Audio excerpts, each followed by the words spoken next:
What's up, guys? So it's Saturday, November 27th or something like that. I'm going to try to get this video out today. I've been pretty active today as far as fish related things. I did a bunch of water changes. I had to box a bunch of fish for a guy to come pick up. He did a local pickup on the website. Much appreciated that order. But anyways, I needed to put a little time into the fry rack system. If you guys know, this is a, 11 tank system. It's a central system, so there's a sump down there. That's what that blue tank is. Basically, every tank gets fresh water, and then it all drains back to the sump. The sump filters it, sends it back up. The heater's in the sump. That way I can keep all these tanks the exact same temperature. It's got my Barbados Cory fry in that tank, Picta fry, Bosemani rainbows, Parkinsoni rainbows, Eric Robinsoni rainbows. I think that's it, and then plants. Well, anyways, here's what's going on with this system. I use this clear airline as the water system. The water comes up, let me just show you real quick. The water comes up this pipe, goes across this top, and then back down to the sump, and then I just have these taps in there. All the clear lines are water. Now what I've been doing is I've been testing out this black hose, which is just regular black airline hose. I sell it on the website in case you didn't know. If you want black hose, it's on the website. It comes in 25-foot lengths. But the thing with the black hose is it's more of the PVC style hose. It's that it's really smooth and slick feeling. But the problem is it kind of holds its shape when it ships. The clear hose I use, it's like Aquaneat brand, I'm pretty sure. It's like more silicone feeling. It's very soft, very flexible and pliable. It's easy to route. Now, I want to switch over to the black hosing because here's the issue. This clear hosing, after a while, I'm running these shop lights. They put out a ton of light so that way I can really get some good growth on these plants. Well, the problem is it grows algae inside these air lines, which in all purpose is water lines. Well, it grows, I can show you. I just spent this better part of the afternoon replacing the lines. You see there's a bunch of gunk built up in that line. There's some clear, and then basically everywhere this passes a light, it built up. So it's right there, and then there'd be like no light, and then it went by another light. And what happens is the water lines clogged up. That's an issue with the fry rack because no water flow, and that means no temperature. So these tanks can drop temp if they're not getting adequate water flow. Now they're all actually flowing really well right now to where this guy over here is really overfilled, which means there's something blocking the drain on it. So I need to check out and see what's blocking it. Let me do that real quick before I have a water mess. All right, guys. I got it fixed. What was going on was there was actually a ram's horn shell, ram's horn snail shell that was stuck in the overflow. Got that cleared out. It's filling back up with water. But anyways, that's what I did on this rack system today.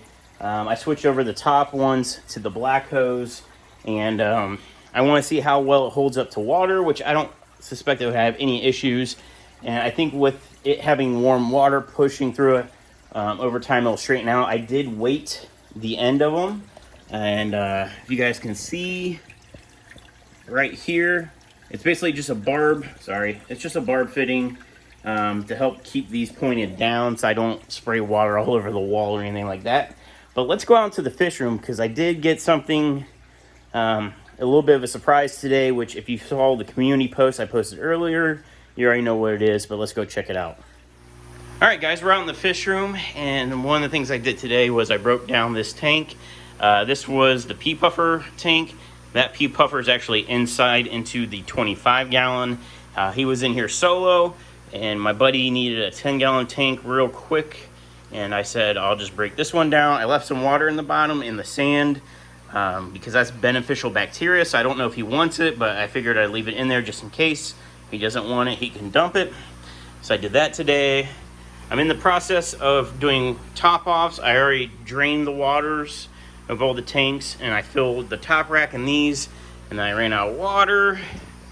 So the water's got to go from here to there, which is now topped off, right? I'm just letting it warm up.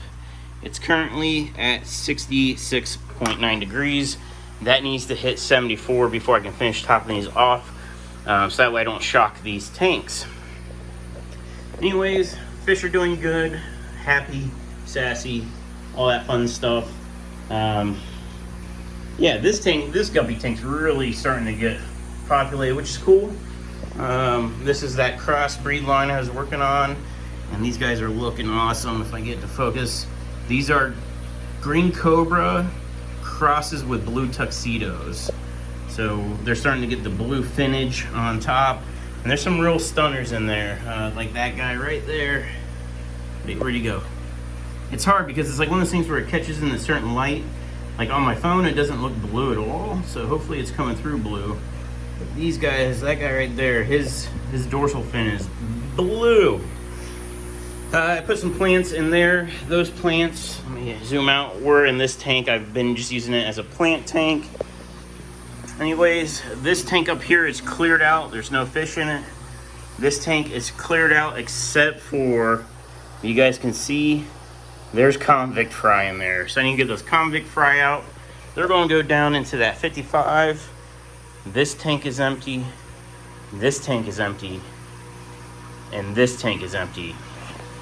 So anyways, you're thinking, why do I have 4 empty tanks, 4.5, right? And this one's got 1 black neon. That's the only thing that's in that tank. Well, I got another source of locally bred fish. And the first up are going to be super red plecos. So I'm going to split the plecos out between these tanks. You can see I got algae. There's no snails in these tanks because these at one point had convict cichlids, and they killed all the snails that were in these tanks. Uh-oh. I just saw movement in this tank. There's not supposed to be anything in here, so there might be a convict in there. And this tank is heavily planted, so that's going to be fun to get out. But I'm pretty sure, yep, right there. There's a convict. So I got to get this guy out. And then hopefully that's the last one. But super reds are going to go into these tanks, tank 1, 2, and 3. I'll probably put some up here because if you can see, there's a ton of algae. I'll give them a lot to munch on. There's a ram's horn. I found a couple live ram's horns in that tank, so I put them in here. And these convicts need to go. Anyways, let's get down. Oh, wait, just kidding. Check out this pearlweed. So here's pearlweed submerged grown. Check it out, immerse grown. Doesn't that look awesome? I just have it floating, and then everything that's on top kind of immerse grown, and then everything underneath is the submerged grown. And there's your submerged grown, and then the immersed. But anyways, I think that's looking great. And there's actually some mosquito fish in there. But what I want to talk about are these 2 tanks. So this tank has ottos and some Phoenix rasboras. This tank has Phoenix rasboras and the remaining 3 redline torpedo barbs or the Denison barbs, whichever way you go with those. And I knew one of these tanks had a pygmy cory in it. I remember seeing it, and I'm like, all right, I gotta find this guy. So what I did was I just sat here, and then it doesn't seem like there's much in here. There's moss and some empty ram's horn snail shells. There's an otto right there. But as I was looking at this tank, something caught my eye in this tank. And let me see. There he is right there. Look at this guy. I'm actually glad I got him on camera while I'm out here. So that's a Melini cory. And I had these big adults over the summer. Big, huge group of them. And they were in here with a bunch of Phoenix rasboras. There's not many left. I think I got maybe 6 to 8 Phoenix rasboras left for sale. But this guy went zooming across and it caught my eye. So what happened was before I sold off the last of those Melini cories, they dropped some eggs. I'm guessing they might have dropped some either with all these shells or they planted them in the moss. Never saw the eggs. I don't mess with this tank other than to catch fish. I don't mess with the moss, anything like that. So they dropped a couple eggs and they hatched out in this tank and they grew up. And there's, I think 2. Actually, I can see 2 of them right now. So maybe there's more, but as far as I can see, there's 2. And there they are. One kind of in the back. You can see the black fin. One, like if you look underneath that leaf right there. Oh, don't focus on my finger. And you can see the one just shot off, and there's the other one. Maybe there's more than 2, but I've only seen 2 so far. But either way, I thought that was super awesome. I was excited to see that.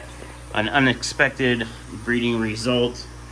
And yeah, I'll have to keep my eye on that tank and see if there are more than 2. But as of right now, I've seen 2. All right, guys, that's really all I wanted to show you. Sorry. In this video, I just want to do a video update of what's been going on. And the other thing is, I know Richard Meloni has super chatted me not once, but twice about the Star Wars theme tank, about working on it and getting it done. And let me get down here, kind of show you guys. The manzanita wood came in, and I basically have the tank half filled because I'm trying to get that wood to absorb water without floating out. And so right now it's just kind of absorbing water. So I'm hoping, I don't know if it'll be just a few days, but once that is staying down and staying put, I can go ahead and continue escaping it. So that's it for now, guys. I enjoyed the live stream last night. I had a lot of fun. Thank you, everybody, for the super chats. I do appreciate it. But until, I don't know, Friday night live, or the next video I do, I'm not sure what it will be. But, you know, keep tanking along, guys. See ya.